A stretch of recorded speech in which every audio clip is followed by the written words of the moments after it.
Bonjour, j'espère que vous allez bien. Aujourd'hui, je vais essayer de vous présenter les caméras de surveillance que nous avons en stock. On a le Calus E27 Pro, qui est une caméra de surveillance sous forme d'ampoule. Donc, ils sont très pratiques et très faciles à connecter. Et aussi, les images sont, la résolution est très bonne. On a aussi le E27. Le E27 Max, ça c'est une ampoule avec deux caméras. Une caméra qui se fixe et une autre qui fait la rotation. Donc, ça aussi, c'est très pratique. Et la rotation, il y a de 355 degrés, il y a aussi 90 degrés. Donc ça c'est une double image.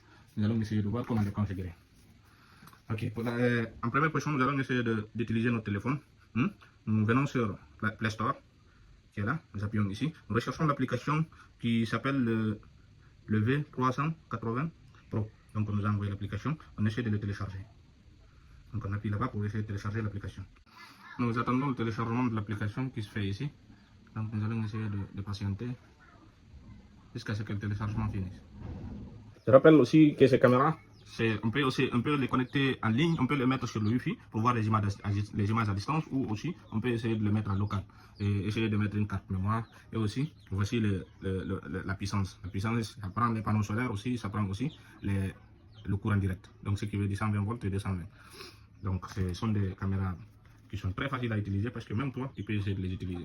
Donc ils ont le Wi-Fi, il y a la place de la carte mémoire, il y a les images qui sont de haute définition, la fonctionnalité de détection de mouvement, et aussi ils n'ont pas peur d'eau en fait. Donc même ça pendant la saison pluvieuse, vous pouvez les utiliser. Facilement, il y a aussi la fonctionnalité nocturne, l'image infrarouge en fait. Et c'est la même chose aussi avec les 27 Pro. La seule différence que je trouve entre les deux, c'est que c'est au niveau des deux caméras. Donc c'est ça la différence. Vous avez vu, ce modèle, il a deux caméras, une caméra fixe et une autre qui fait le mouvement. Donc là, je pense que le téléchargement est fini. Donc nous allons essayer d'ouvrir l'application. Nous l'ouvrons, on se présente comme ça. Donc ils nous disent de lire les conditions d'utilisation. Donc je lis et j'approuve. Donc nous allons essayer de lire et approuver. Maintenant l'application se présente ainsi. Donc la première chose qu'on va essayer de faire, c'est de commencer. Ici, voici l'interface de l'application. Il y a une possibilité de créer, soit on a un compte ou on n'a pas un compte. Donc si on a un compte, on vient, on se connecte ici. Si on n'a pas un compte, on vient au niveau de s'inscrire. On va s'inscrire avec... Ok, et voilà, on va essayer de créer, de revoir notre adresse email. On va utiliser maintenant notre adresse email qui existe déjà. Donc ce qui veut dire, je sélectionne celui-là, c'est Ampoule Caméra. Donc c'est bon. On va essayer d'aller dans l'application. On vient, on clique sur l'icône de l'application, ils vont nous afficher ça. On va essayer de créer le compte. S'inscrire. On vient, on sélectionne la zone. C'est en Afrique. On met l'adresse email. Ampoule. Ampoule.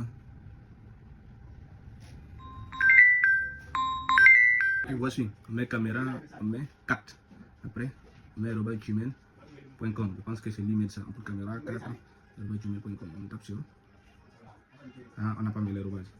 Donc on met l'arrobase. Donc le prochain.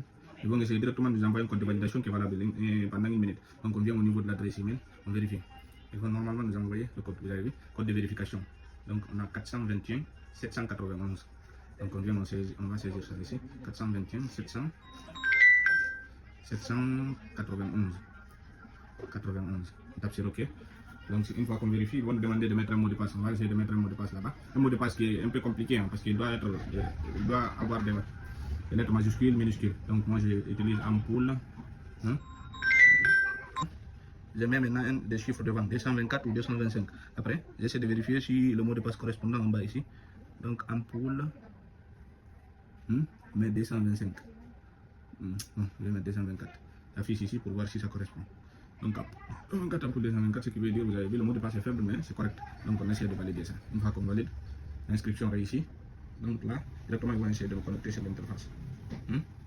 Ok, là, voici l'interface de création. Maintenant, ce qu'on va essayer de faire, c'est d'alimenter la caméra. Regardez, moi je l'ai branché déjà. Donc, il est déjà alimenté et c'est allumé. Donc, nous allons essayer de retourner ici et voir comment est-ce qu'on va essayer d'ajouter la caméra dedans. Donc ici, la première chose à faire d'abord, c'est de déconnecter votre internet. Si l'internet est connecté, vous déconnectez, vous venez au niveau du Wi-Fi. Wi-Fi, vous déconnectez sur le Wi-Fi là. J'essaie de vous connecter sur ce Wi-Fi. Ça c'est le Wi-Fi que la caméra a partagé, le HSC là, suivi du numéro de la caméra. Donc si nous faisons ça, on sera sûr que c'est connecté. Et là vous voyez en haut ici, donc on va sortir et rentrer dans l'application. Une fois dans l'application, on vient au niveau d'ajouter un appareil. On clique là-bas, directement on demande d'activer lorsque l'application est active. On clique là-bas, directement ils vont nous envoyer le numéro de la caméra. Si on veut, on clique ici ou bien on part derrière la caméra. Derrière la caméra, il y a un code QR là-bas, on scanne ça. Donc le mieux c'est de le prendre ici directement. Ici, on a la possibilité de mettre à réseau ou bien de l'utiliser en local. Mais actuellement, comme on n'a pas de. Si vous n'avez pas de connexion Internet, vous prenez mode de réseau local. Si vous avez le Wi-Fi à la maison, vous prenez mode Internet. C'est bon? Donc nous on va prendre ça. Une fois qu'on prend ça, on va demander un mot de passe. Le mot de passe se trouve derrière la caméra. Le mot de passe qu'on demande ici se trouve derrière la caméra. Il y a un code QR là-bas. Il y a le numéro de la caméra, le ID et puis il y a le mot de passe. Vous regardez très bien, il y a un numéro là-bas, c'est pas trop clair, mais il y a un numéro là-bas. C'est un numéro là où il y a le code QR là. Le numéro là qu'on va essayer de mettre au niveau du mot de passe qu'on nous demande ici.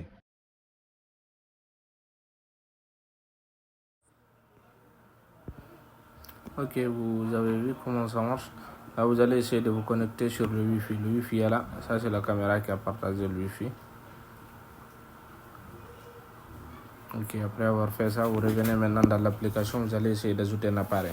Maintenant, une fois que vous cliquez ici, ils vont vous demander de mettre en réseau ou bien de le mettre en local. Donc, nous allons essayer de choisir le mode local, réseau local.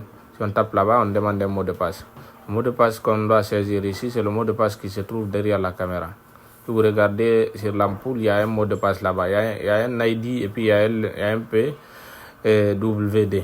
Donc le PWD, c'est ce qu'on doit mettre ici. Une fois qu'on saisit ça, directement, ils vont nous rediriger vers les images. Je vais saisir ça. Indiquer le mot de passe incorrect. Donc nous allons essayer de reprendre.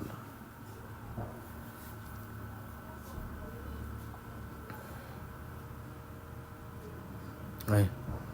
Après avoir saisi, vous avez vu, une fois que vous avez saisi le mot de passe, vous revenez directement maintenant pour voir les images. Il y a une possibilité de paramétrer. Vous pouvez paramétrer la vitesse de rotation de la caméra. Vous le mettez à 10 normalement. Et que ce soit de façon horizontale ou verticale. Ici, c'est au niveau du volume.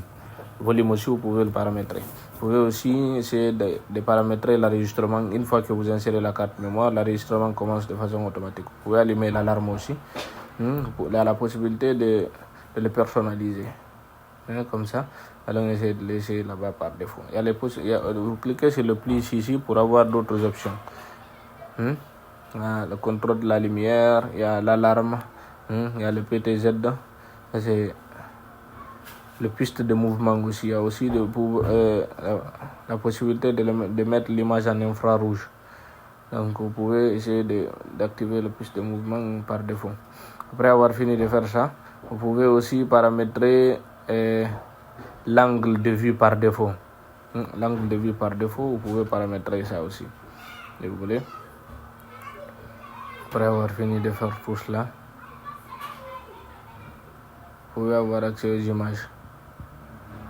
La première chose à faire, c'est d'abord de vous connecter sur le Wi-Fi que la caméra a partagé. Après, vous venez dans l'application, vous cliquez sur la vidéo, directement vous allez avoir accès aux images.